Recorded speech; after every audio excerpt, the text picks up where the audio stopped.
이제 우리 하나님의 말씀을 보도록 하십시다.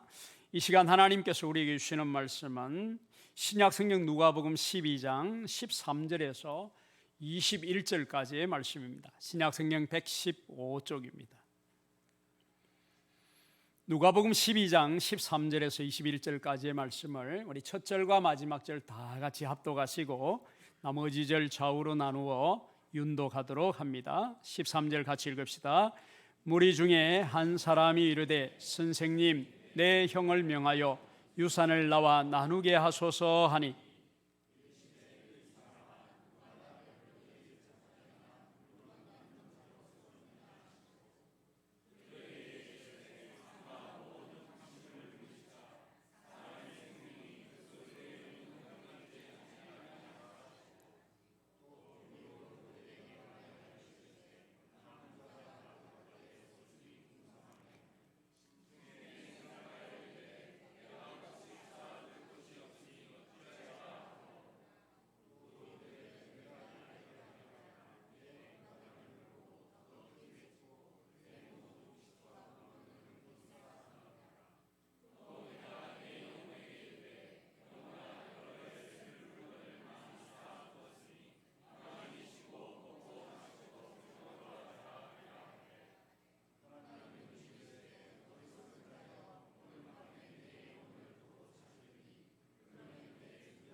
같이 읽읍시다. 자기를 위하여 재물을 쌓아두고 하나님께 대하여 부여하지 못한 자가 이와 같으니라. 아멘. 지난주도 함께 나누었던 것처럼 인류 역사에 그 첫 사람이 에덴 낙원에서 쫓겨나게 된 그 범죄로 시작해서 인류 역사의 모든 인간 범죄에는 탐심이 자리하고 있습니다. 탐심이 문제인 것이죠. 탐심은 그런데 철저히 우리의 모든 관심을 자기 자신에게로, 나에게로 집중시킵니다. 그래서 이 탐심의 지배를 당하게 되면 오로지 내가 원하는 것밖에 보이지 않게 됩니다. 따라서 다른 사람이 보이지 않게 되고 심지어 주님도 보이지 않고 주님의 말씀도 들리지 않게 됩니다. 그런데 이 탐심의 문제는 어떤 특정한 사람에게만 적용되는 것이 아니라 이 탐심의 문제는 누구도 예외가 될 수 없다라는 사실입니다. 누구나 탐심을 가질 수 있고 누구나 이 탐심의 지배를 당할 수 있고 그 탐심으로 인해서 죄를 범할 수 있다라는 말씀입니다. 따라서 우리 모두는 사실 이 탐심의 문제를 크고 작게 가지고 있습니다. 그러므로 우리 예수님께서 삼가 모든 탐심을 물리치라 말씀하시고서는 사람의 생명이 그 소유에 넉넉한 데 있지 아니하리라 라고 말씀하셨습니다. 교우 여러분, 사람들은 누구나 인생을 살아가면서 행복한 인생, 복된 인생을 꿈꾸고 기대합니다. 그런데 많은 사람들이 그 방법을 무언가를 가지면, 무언가를 더 소유하면 그 복된 인생이 될 것으로 생각하고 그래서 끊임없이 가지려고 끊임없이 더 소유하려고 안간 힘을 쓰는 인생을 달려가고 있습니다. 그러면 정말 자신이 원하는 것을 소유하면 가지면 복된 인생이 될까요? 꼭 그렇지는 않습니다. 오히려 그 가짐은 오히려 그 소유는 탐심으로 변하게 되고 그 탐심은 하나님이 아닌 다른 것을 숭배하는 우상 숭배에 빠지게 만들고 그 결과 사람은 더 이기적이게 되고 비인격화되는 중병을 앓게 됩니다.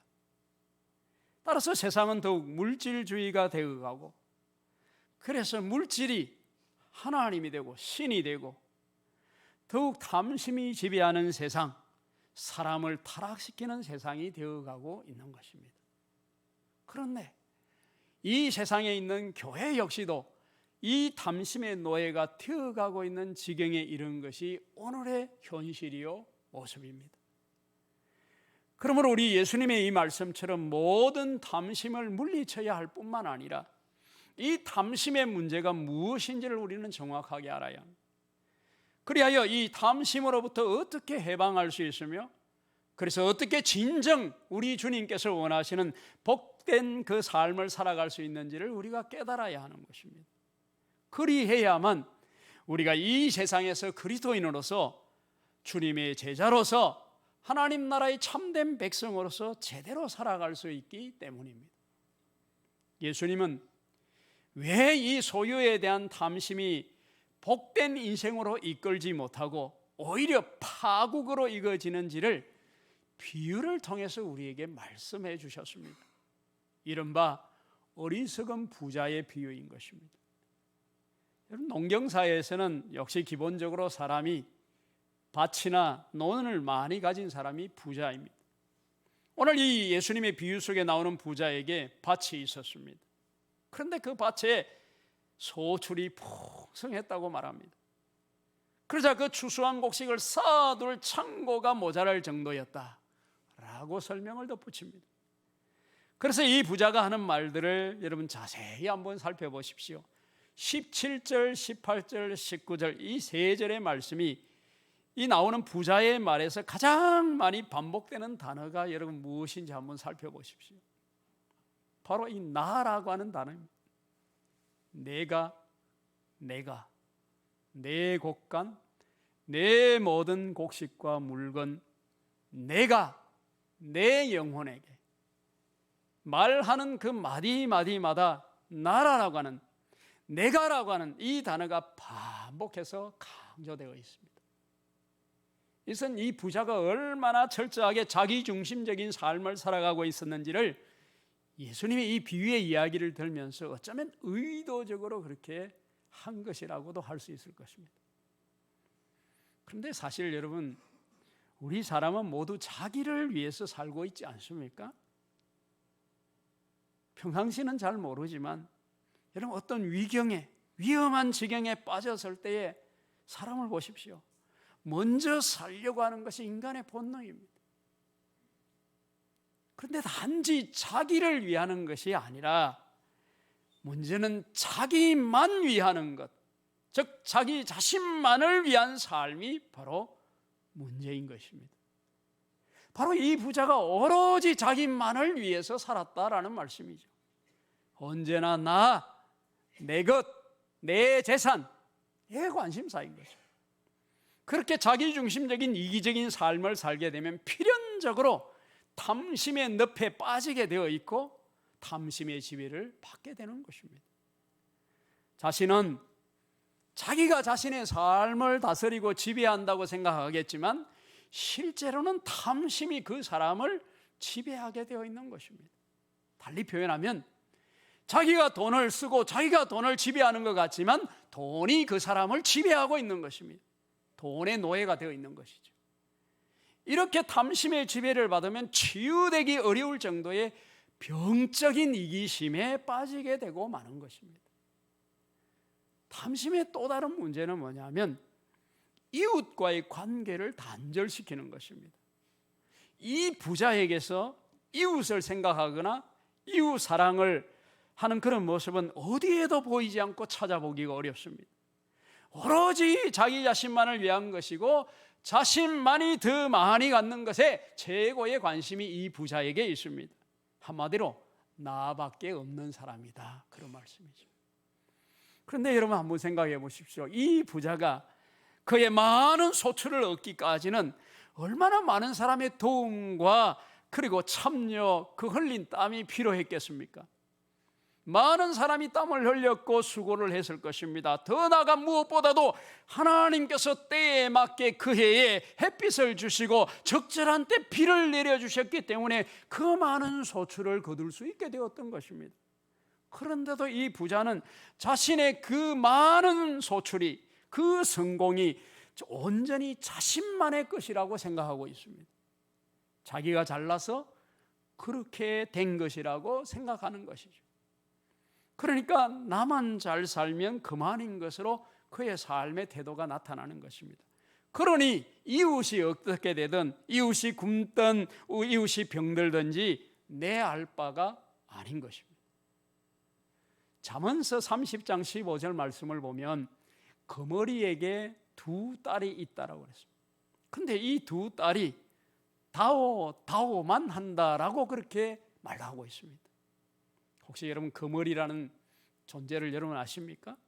농사를 지어 보시면, 저 모내기를 해 보시면 거머리가 어떤 존재인지 아십니다. 거머리는 동물의 몸에 척 불러서 혹은 사람의 몸에 붙어서 피를 빨아먹으며 사는 존재입니다. 그런데 언제까지 피를 빠느냐 하면 몸이 피로 가득 차서 그 몸이 망빵할 때까지 절대로 멈추지 않고 피를 빨아댑니다. 그렇게 거머리는 계속해서 다오 한다라는 것입니다. 바로 족할 줄 모르는 탐심에 대한 비유를 이 지혜자가 우리에게 말하고 있는 것입니다. 탐심이 그러하다는 거죠. 만족이 없고 거머리처럼 끝없이 가져도 다오라고 한다는 말이죠.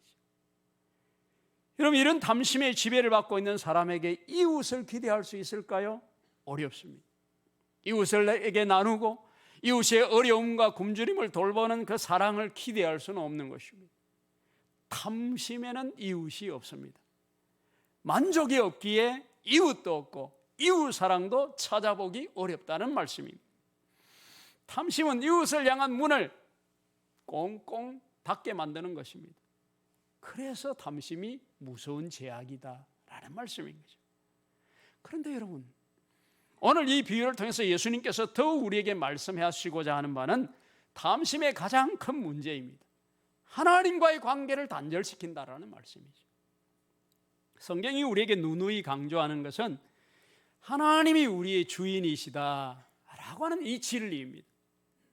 하나님이 온 우주를 창조하셨고 인간 우리를, 나를 지으셨다라는 말씀이죠. 그래서 하나님이 우리에게 생명을 주셨고 더 나아가서 우리가 살아갈 수 있는 이 삶의 필요를 공급해 주시는 분이 하나님이시라고 하는 사실을 구약 성경으로부터 시작해서 신약 성경에 이르기까지 한결같이 우리에게 말씀하고 가르치는 바가 이 진리입니다. 하나님이 우리의 주인이시다라는 말씀 말이죠. 물질 역시 하나님이 주인이시라는 말이죠. 그러기에 하나님의 뜻대로 그 물질을 관리하고 사용해야 하는 이 청지기 정신, 이것이 바로 성경의 물질관이요 재물관인 것입니다. 그런데 탐심이 우리를 지배하는 그 순간부터 우리는 주인을 잊어버리게 되는 것입니다. 진짜 주인이신 이 하나님을 망각하게 되는 것입니다. 탐심의 눈이 어두워지면 하나님이 보이지 않게 됩니다. 탐심의 눈이 어두워지면 내가 주인이 되어버리는 거죠. 하나님이 보이지 않으니 자신이 주인 노릇을 하게 되는 것입니다. 그러면 그럴수록 하나님과는 점점 멀어지게 되는 것입니다. 탐심의 지배를 받으면 내가 탐하고 갖고 싶어하는 그것이 내 삶의 주인이 되고 마는 것입니다. 그것을 우리는 달리 표현해서 성경이 끊임없이 경고하고 있고 하나님이 가장 싫어하시는 우상 숭배인 것입니다. 그러므로 예수님이 삼가 모든 탐심을 물리치라 라고 말씀하신 것입니다. 탐심은 하나님의 주인 되심을 망각하게 하는 죄이기 때문에 그렇습니다. 그렇다면 이러한 탐심을 물리치기 위해서 우리가 어떻게 해야 할까요? 나의 주인이 누구인지, 내 소유의, 내 물질의 주인이 누구인지를 날마다 확인하는 삶을 살아야 하는 것이 그 비결입니다. 20절 말씀을 보십시오. 하나님은 이르시되 어리석은 자여 오늘 밤에 내 영혼을 도로 찾으리니 그러면 내 준비한 것이 누구의 것이 되겠느냐 하셨으니. 보십시오. 부자는 지금 여러 해를 계산하고 생각하고 있지만 우리 하나님은 당장 오늘 밤을 생각하시고 말씀하고 계십니다. 부자는 내 것, 내 곡간, 또 내 곡식에 대해서 말하고 있습니다. 심지어 내 영혼이라고 말하면서 자기의 생명도 자기의 것인 줄 알고 그렇게 지금 주장하고 말하고 있습니다. 그런데 하나님은 뭐라 하십니까? 네가 너의 것이라고 생각하는 그 영혼을 오늘 밤 내가 도로 찾으면, 그 생명을 거두어 가시면 네 것이 전부 누구의 것이 되겠느냐? 라고 묻고 계십니다. 누구의 것이 될까요?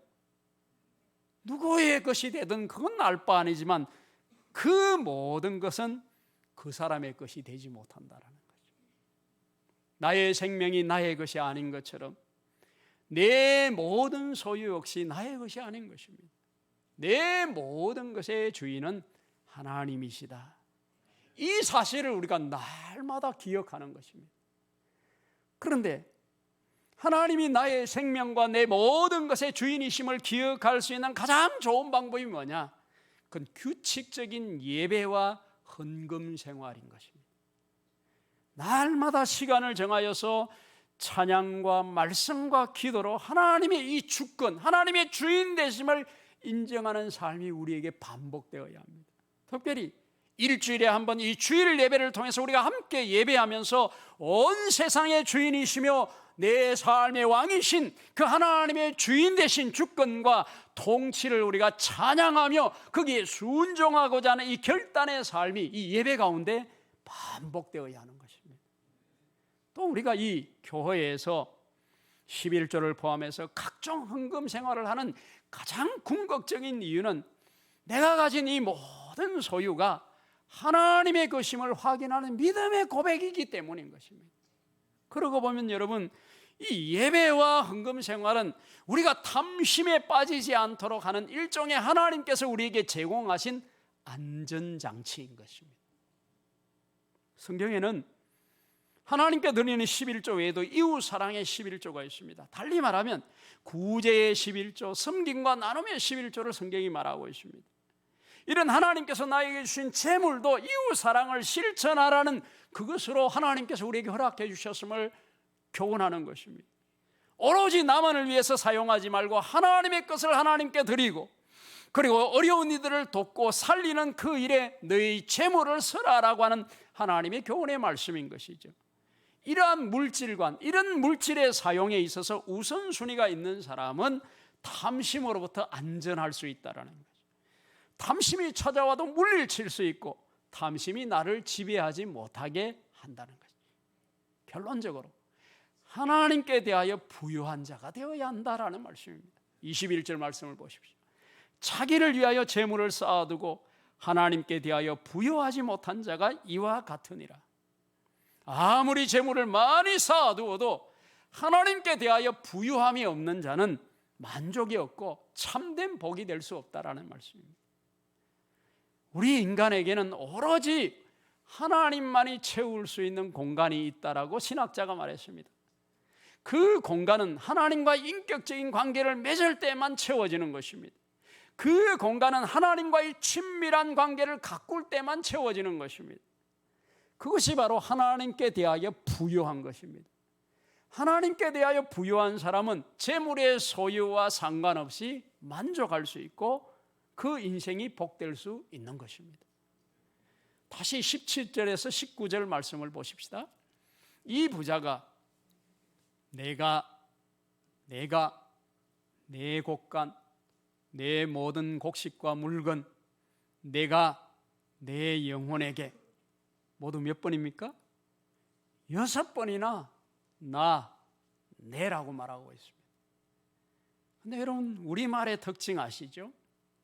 굳이 주어를 사용하지 않더라도, 또 소유대명사가 명확하지 않더라도 우리말은 이해가 됩니다. 그래서 우리가 글로 쓸 때도 종종 주어를 생략하고 또 소유대명사를 생략합니다. 오늘 이 본 말씀의 이야기 속에서도 그렇게 나타나고 있습니다. 그런데 여러분, 주어와 소유대명사가 명확한 언어들이 있습니다. 그 외국어 성경을 보면 여기 오늘 이 본 말씀에 우리말로는 6번밖에 나오지 않지만 실제로 이 외국어 성경에는 나라고 하는 말이 모두 배로 나와 있습니다. 11번에서 12번이 나오고 있다는 거죠. 이렇게 이 부자가 모든 것이 자신의 것인 줄 알고 그렇게 지금 말하고 있다는 거죠.